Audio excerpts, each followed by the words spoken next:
جیسے ہم جانتے ہیں کہ ہمارا مہمان مہینہ ہم سے رخصت ہوا اور پھر اس میں رحمتیں تھیں، اس میں برکتیں تھیں، اس کی ساری سعادتیں ہم نے سمیٹیں، رونق بڑھ گئی تھی، مسجدوں میں آبادی تھی۔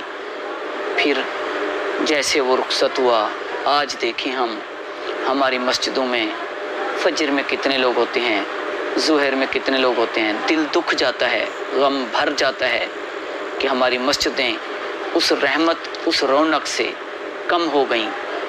اس میں کتنے لوگ ہوتے ہیں، مغرب میں، عشاء میں، فجر میں۔